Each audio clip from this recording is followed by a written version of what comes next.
Toute la journée, la place Djema El Fna, dans le centre de Marrakech, est traversée par des milliers de touristes. C'est la ville la plus visitée du Maroc, un Maroc qui n'a jamais été aussi populaire dans son histoire. Mais loin des centres-villes saturés et des terrasses prisées, certains touristes préfèrent le calme qu'offrent les montagnes de l'Atlas. Saïd Marradi guide Yves Arletta et sa famille lors d'une randonnée. Il en profite pour les sensibiliser sur la protection de la vallée. Nous, en tant que professionnels, on a un rôle d'éducation envers les touristes. Ce n'est pas leur faire l'éducation, mais leur juste montrer les codes d'un bon touriste responsable. Que ce soit en termes de le respect de l'environnement, le respect de la culture locale, la tenue vestimentaire, ce qu'il faut faire, ce qu'il ne faut pas faire. La famille Arletta marche depuis plus de 2 heures sans jeter le moindre déchet et veut se rapprocher le plus possible du col. Pour ces Suisses en vacances, le caractère responsable du tourisme qu'ils pratiquent est essentiel et doit être transmis à leurs enfants. De leur montrer ces paysages sauvages, je me dis que si on les apprécie, naturellement on va essayer de les protéger tôt ou tard. On aura cette âme un peu écologique si on ne peut pas avoir une âme écologique si on ne va pas se promener dans la nature. On doit d'abord l'aimer pour la protéger, je pense. C'est ça que je veux offrir à mes enfants. Fin de l'ascension, c'est l'heure de la pause. Saïd Marradi a également créé ce lieu, l'écologe Touda, à l'une des extrémités de la vallée d'Aïd Bougmez. Il nous emmène dans son laboratoire de création de produits bio. Ici, lui et son équipe font leur propre confiture, leur propre jus, par conviction écologique mais aussi par contrainte d'accessibilité. La vallée d'Aïd Bougmez est très isolée. Parce que vu l'éloignement en fait, et l'isolement où on est obligé, en fait, il n'y a pas de supermarché à côté, il n'y a pas de marché. Du coup, on est obligé d'avoir une certaine autonomie alimentaire.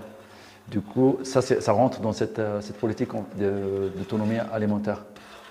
La préparation des jus, de confiture, c'est ce qu'on donne à nos clients, en fait, c'est ce qu'ils mangent.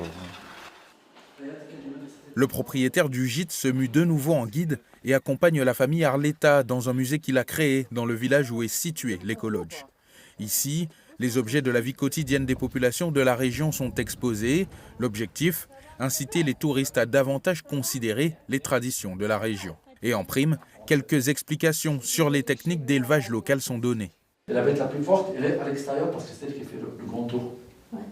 Je pense que le tourisme de masse, c'est pas que au Maroc que c'est un problème, c'est partout. Et on vient, on consomme, on jette, on prend, on part, et on s'occupe pas de la politique, on s'occupe pas des gens sur place, on prend ce qu'il y a à prendre et puis on s'en va. Donc ça, je trouve que c'est quelque chose qui est triste, et personnellement, je pense que c'est pas bien n'importe où dans le monde, quoi. Des valeurs, mais aussi un environnement à protéger. Nous nous rendons à Bin El Ouidan, un autre trésor de biodiversité. Pour rencontrer Hamid Oualam, président du Conseil provincial du tourisme, il craint que le changement climatique ne freine le développement du tourisme vert. Le vrai problème auquel nous serons confrontés d'ici 4 ou 5 ans, c'est le réchauffement climatique. Il est donc crucial de commencer à s'y adapter maintenant. Nous avons déjà perdu plusieurs activités touristiques, comme le ski sur le mont Mgoun, ou encore la fréquentation du lac Bin El Ouidan et des sources d'eau de montagne. De retour à l'écolodge, Saïd et son équipe chargent leurs camionnettes de confitures et de jus qu'ils ont produits. Car demain, c'est l'ouverture du Salon international de l'agriculture dans la ville de Meknès. Nous l'y retrouvons parmi 1500 exposants. Lui attend davantage d'appui de l'État.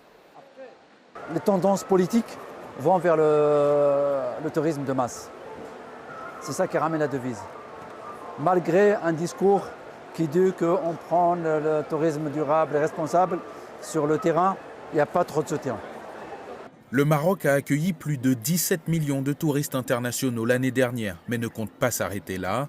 De grands événements sportifs comme la Coupe d'Afrique des Nations fin 2025 ou encore la Coupe du Monde de football en 2030 attireront des millions de visiteurs supplémentaires.